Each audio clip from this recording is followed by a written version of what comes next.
Hi, I'm Lily Fiorino. This is my video for my Project 3, which I did on a dungeon crawler, which I call MooshPro. MooshPro is a complete rebuild of my very first game I ever programmed in C++ about 3 years ago in 2017. This is the plan for MooshPro. I decided I wanted the dungeon to be made up of these 8x8 stages. And the object of the game is you start here and you explore the dungeon and you collect 3 gold and then bring them back out of the dungeon to complete the game, while avoiding enemies and solving puzzles and dealing with the terrain. This is the original Moosh. The object of this game is to move around, explore the dungeon, and to open up all the doors. This is a door, this is a key, the little purple X is the player, and you can move anywhere where there's green. And that was the basic idea of Moosh. Like, I'll show you, like, if I go up here, it says the door needs a key. This is a key. This is the player's inventory here. Having such a well-defined plan for MooshPro really made it much easier to program. I just programmed each one of the parts, and I didn't have to worry about theoretical design because the whole situation was basically designed and I had figured out how I wanted it to be. So I called each one of these boxes a stage. It is really a 10 by 10 object that has an ID. And each color represents a different cell type. The white represents a wall, the gray represents the floor.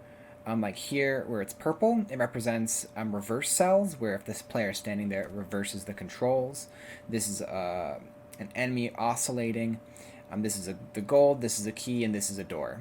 And if I move to this location where it says 8, the game will know that I'm actually off screen, and it should just bring me to the 8th stage over here. So this is the 8th stage, and it brings me to right here.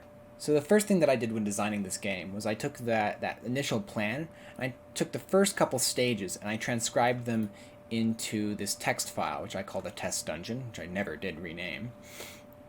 And this has all of the information of that initial plan.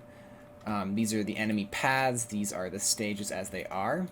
And really, it's a comma-separated list of chars, which each char represents a particular cell and its ID, where like F is the floor, D is a door, here is the K is a key, here is like 9. If the player moves to this location, it's going to bring me to the stage with 9 as the stage ID.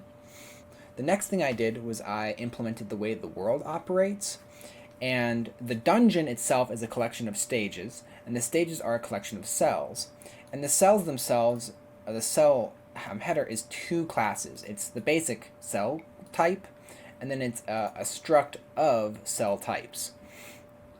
And so this is what sets up the cell, and then all the individual cells are implemented like this. This is the key cell, the door cell, this is the open door cell, and these are the textures, like how they appear in the world. The next thing is in the stage. So a stage is a collection of grid pointers to the cell types. And then a dungeon is a collection of stages. It's a vector of stages with a current operating stage. The player class is basically just a pair of XY coordinates of where the player will appear on the current stage, and a list of the possible inventory items. Most of the game's functionality is found in the Game Manager class, which possesses references to both the dungeon and the player. So it basically has all of the active assets. Like this is the move down, and it doesn't move you down if the place you're trying to move down into is a solid material, for example. This is what recognizes what you're trying to act on. This is the world parser, this whole class here, about that big. This is what prints the world. This is what deals with the menus, and this is what ends the game. So, I thought I would show you what the game looks like. This is how the game starts, with a quick introduction about what this all is, and the basic controls. Q at any time, capital Q at any time. We'll quit the game, and W, A, S, and Ds are the controls. You hit Y, the game goes. You're this little character here. I'm going to go down to the edge. Notice that I can't get through this door. I'm going to get a key. My inventory has changed. I'm going to use the key on the door.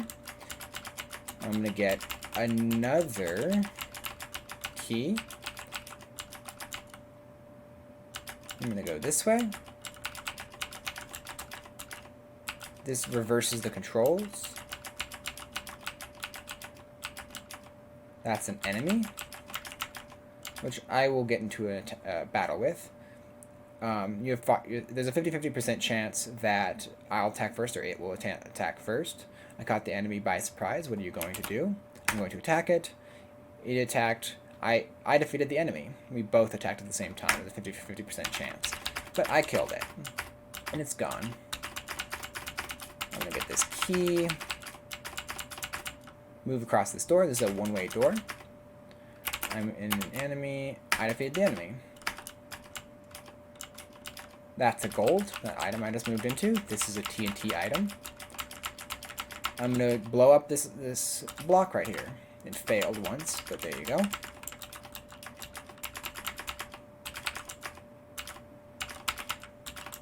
Now I'm just going to bring this gold out of the dungeon.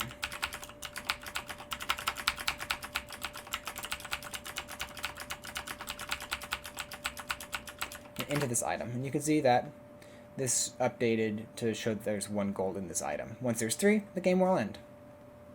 Well, I had a blast programming this game. I hope you guys enjoy it. Thank you.